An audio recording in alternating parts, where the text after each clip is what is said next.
น้ำคูลแลนต์ราคาหลักพันต่างอะไรกับน้ำเปล่ายิ่งน้ำออกเยอะเท่าไหร่มันยิ่งเดือดขึ้นเท่านั้นของเท่เบิกศูนย์ ของเท่โยไปงานชูนิ้วดิ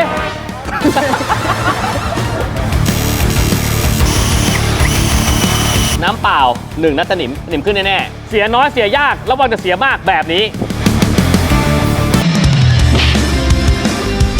ยังกูรู้ดีครับคลิปนี้เป็นคลิปเกี่ยวกับอะไรโจหม้อน้ำพี่หม้อน้ำใช่ครับสิ่งสำคัญก็คือในหม้อน้ำคืออะไรนี่ คูลแลนต์เนี่ยหลายๆคนก็บอกว่ามันจะเป็นไหมโจเขาบอกว่าหม้อน้ำอ่ะพี่มันเติมน้ำก็ได้เพราะมันคือหม้อน้ำวันนี้มาพิสูจน์กันว่าเมื่อ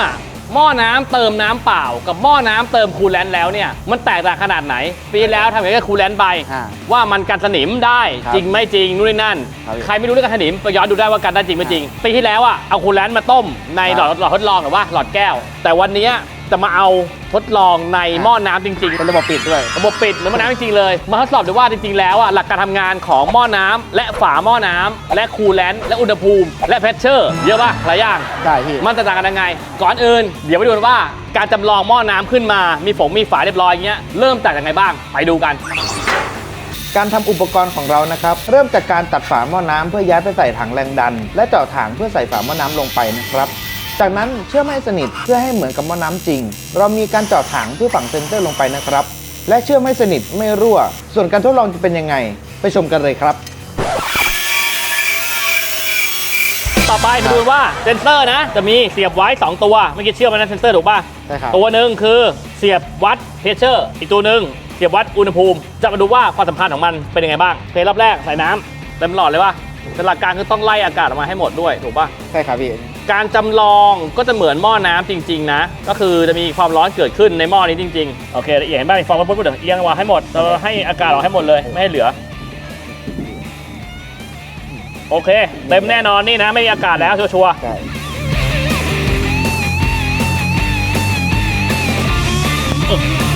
ต่อไปจุดไฟโจลุย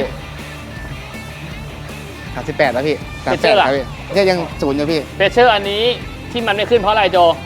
ผมว่ามันยังไม่ร้อนพี่คือมันจะมาก็ต่อเมื่ออะไรนี่มันเริ่มร้อนเริ่มดันอ๋อเหรอมายังเนี่ยเพชเชอร์มายังมาแล้วพี่ที่อุณหภูมิเท่าไหร่โจ41ครับ41มีแรงดันเพชเชอร์อยู่ประมาณ4 ปอนด์ใช่ครับ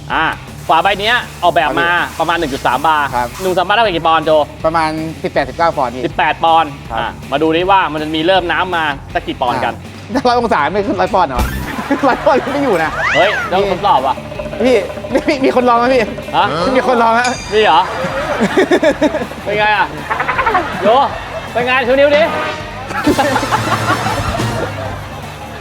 เห็นไหมมาละเริ่มมันนิดหน่อยละเริ่มดันละคือแต่ละคนคิดว่าฝาหม้อน้ำอ่ะมันจะเปิดตอนที่อุณหภูมิเครื่องร้อนที่80 องศา90 องศาความเป็นจริงแล้วการงานของมันก็คือมันไม่ได้ดูที่ความร้อนตัวฝาหม้อน้ำจะเปิดก็ต่อเมื่อเพชเชอร์ในระบบน้ำมันถึงที่ออกแบบมาคือตัวนี้ฝาออกแบบมา 1.3 บาร์มันจะเปิดที่ 1.3 บาร์คือ18 ปอนด์ประมาณนั้นเปิดคือเปิดเต็มนะมีเริ่มหลีตั้งแต่15-14แล้วแต่ลองดูแล้วกันนะครับดูความงานของมันแต่ฝาหม้อน้ำคนละหลักการกับวาล์วน้ำวาล์วน้ำเนี่ยเมื่อก่อนทำสปริงเนี่ยต้องสปริงอันนั้นน่ะมันยืดหดการเปิดวาล์วคือดูที่อุณหภูมิมันไม่ดูที่เพชเชอร์ดังนั้นวาล์วน้ำกับฝาน้ำทำงานคนละรูปแบบกันคุณต้องแยกให้ออกนะครับ21มาแล้วนี่ไงเห็นป่ะตอนนี้21 ปอนด์นะเห็นป่ะเปิดแล้วเห็นป่ะที่เราบอกแล้วว่ามันจะเริ่มเปิดประมาณ 18-19 องศาอาจจะมีค่าเคลื่อนของตัวของเซนเซอร์บ้างอะไรบ้างแล้วแต่ตัวตัวแปรหลายอย่าง50 กว่าแล้วครับเริ่มมีน้ำหยดออกมาเยอะขึ้นตอนที่อุณหภูมิ90ครับตอนนี้96กันนะนี่เริ่มมีฟองฟอดแล้วเพชเชอร์เท่าไหร่ต้อง18นะ100แล้วยังไม่พุ่งเท่าไหร่นะอันนี้มีฝาแรงดันคุมอยู่มันเลยยังไม่น้ำเลยยังไม่เดือดนะเพชเชอร์19เริ่มแล้วเท่าไหร่จบไปแล้วเท่าไหร่พี่102เกิน101ขึ้นมานิดนึงออกแล้วเท่าไหร่นี่102พี่102เริ่มเดือดแต่เพชเชอร์คงที่ตลอดเวลาคือ20คือมันโดนคุมไว้ที่ฝาน้ำถูกไหมใช่ครับโอเคคราวนี้พุ่งนะเห็นไหมก็แสดงว่าเวลาคุณขับรถไปถ้าเกิดหม้อน้ำมีอุณหภูมิเกิน100 องศาเมื่อไหร่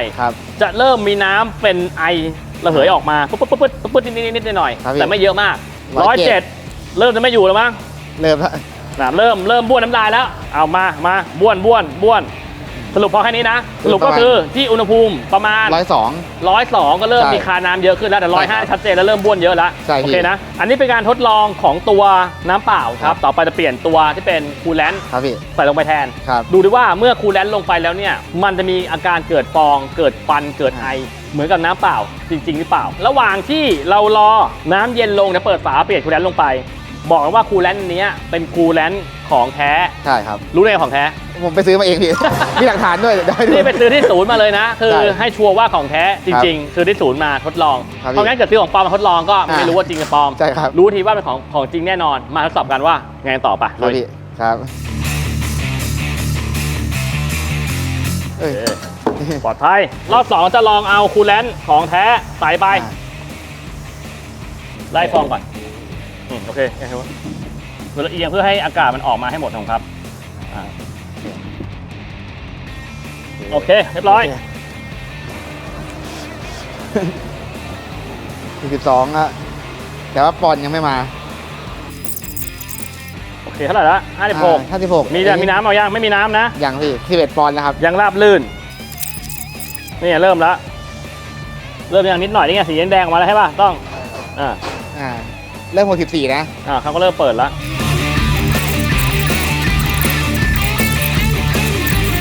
นี่ถ้าเกิด102เท่ากันอ่ะ เติมไหมอ่ะ เลิกเลย 101แล้ว ลุ้นกัน เมื่อกี้102 102 น้ำเปล่า ปุ๊ดออกมาแล้วนะ อันนี้ยังไม่ปุ๊ดนะ เอาแล้ว เริ่มแล้วเว้ย เอ้ย 102 103แล้วพี่ 103 104ต่อเนื่องเลยวะ แสดงว่าตอนนี้ต่างชัดเจนที่ว่าของน้ำเปล่าอ่ะ102เริ่มพ่นแล้ว ใช่ อันนี้ยังไม่พ่นนะ ใช่ครับพี่ 107ยังไม่พ่น อย่างน้อย5องศาแล้ว ลองดู 108 ยังไม่ยิงนะ108ยังไม่ยิง เพชเชอร์เหมือนเดิมนะ22คุมได้อยู่ 109แล้ว 109 เฮ้ยอันนี้แน่นว่ะของจริงว่ะของเท่เบิกศูนย์ ของเท่ พี่ว่าพอแล้วมั้งหรือเอาไงนะให้สุดแล้วป่ะ อ๋อแบบว่า ให้พุ่งเลยเปล่า นิดนึง คือตอนเนี้ยประมาณ111นี่ไฟแรงมากนะ ใช่ครับ 111แล้วก็ยังไม่พุ่ง ใช่ ลองเทียบเดี๋ยวลองดูกล้องเทียบกับตัวเป็นน้ำเปล่า111แล้วกันว่ามันพุ่งไม่พุ่ง ครับ นะครับผมขอจบการทดลองแค่นี้พอแล้วเดี๋ยวไปต่อ เนี่ยมาแล้ว มาแล้ว 111ว่ะ111เท่า102ของเมื่อกี้มาแล้ว ก็ประมาณ111องศา ใช่ พอยัง พอแล้วพี่ ตกลง111นะ 111ครับพี่ 111 เริ่มออก โอเค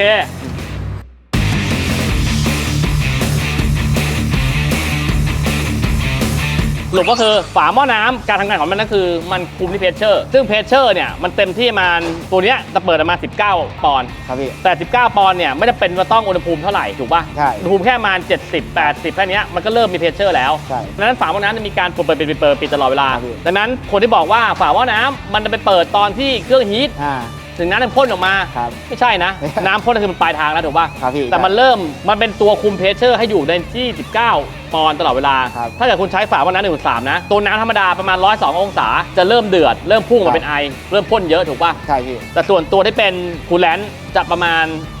109 110 ครับ 111ประมาณนี้ถึง อ่า เริ่มพุ่งออกมาที่ยืนยันคอนเฟิร์มว่าคูลแลนต์น่ะสามารถมีผลในการทำให้น้ำเดือดได้ช้าลง ต่างกันอยู่กับน้ำเปล่าอยู่ประมาณเกือบ9-10 องศา ใช่ งั้นถามว่าคนที่เติมน้ำคูลแลนต์ลงไปได้ประโยชน์อะไร โอกาสที่เวลาคุณเครื่องโอเวอร์ฮีทนอกน้ำจะเดือดออกเป็นไอช้าลง เพราะถ้าเกิดว่ามันเดือดเป็นไอจะเกิดอะไรขึ้นโจ ก็คือน้ำก็จะออกไปเลย น้ำออกจากระบบออกไปเรื่อยๆจนหมด ใช่ จนมันยิ่งน้ำออกเยอะเท่าไหร่มันยิ่งเดือดขึ้นเท่านั้น เพราะน้ำมันน้อยลง น้ำน้อยลง ครับพี่ ถูกป่ะดังนั้นน้ำรู้แล้วว่าน้ำเปล่าออกมาที่102องศา ครับ น้ำคูลแลนต์ออกมาที่109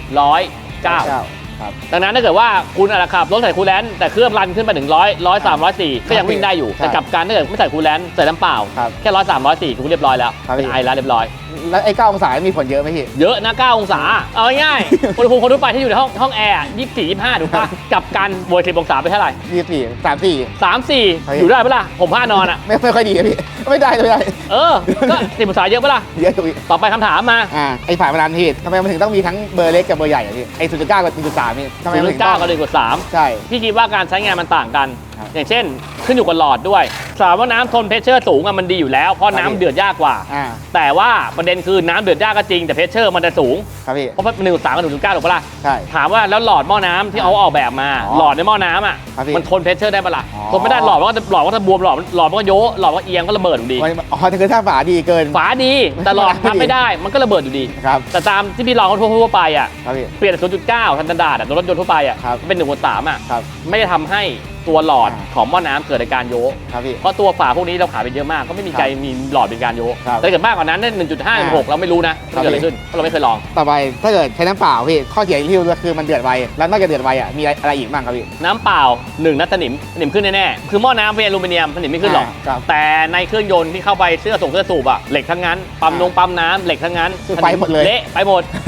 ลองให้คนที่เป็นช่างเครื่องอะโพสต์ภาพมาในคอมเมนต์ก็ได้ว่า ครับ คนที่เคยแบบว่าลื้อหม้อน้ำออกมา แล้วเจอเพราะว่าไม่ใส่หม้อน้ำอะ ครับพี่ สภาพ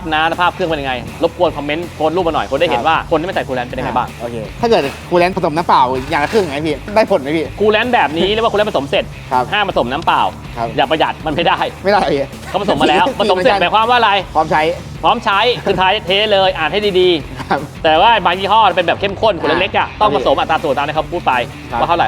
ถ้าเกิดผสมเยอะมากก็ไม่ได้นะ มันกัดเนียม ถ้าเกิดฝาว่าน้ำมันพังอะพี่มันมีวิธีดูไหมพี่ ฝาหม้อน้ำพังอันเนี้ยเจ๋งมากเพราะถึงแม้ว่าคุณจะใส่คูลแลนต์ดีขนาดไหนลิตรละหมื่นก็ได้ ครับ ถ้าเกิดฝาหม้อน้ำคุมเพชเชอร์ไม่ได้ยังไงน้ำมันก็เดือดเพราะน้ำไม่เดือดเพราะว่าตอนนี้ไม่มีเพชเชอร์มาคุมอยู่ด้วย ครับ บวกกับสารในคูลแลนต์สองอย่างผสมกันถูกไหมสองอย่างนี้ ครับ ช่วย พี่ ช่วยกัน ถ้าเกิดฝาหม้อน้ำมันคุมเพชเชอร์ไม่ได้ยังไงคูลแลนต์ก็เดือดดังนั้นถามว่าจะรู้ได้ไงว่า มันพัง ฝาหม้อน้ำมันพังแล้วรู้ได้ง่ายมากเปลี่ยนทุกปี เปลี่ยนทุกปีไง ฝาละกี่บาท มันเบิดที่ศูนย์ฝาละ200บ้างเพื่อของแท้อะ200 100ก็เปื้อนไปดิทุกปีถูกป่ะ ใช่ ถูกคูลแลนต์อีก ถูกคูลแลนต์อีก อยากกูรู้ก็ฝากไว้กับคลิปดีๆแบบนี้ ทดสอบจริงๆ ทุกคลิปให้เห็นจริงๆว่าหลักการทำงานเป็นยังไง ชอบคลิปดีแบบนี้กดไลค์กดแชร์อยากกูรู้สวัสดีครับ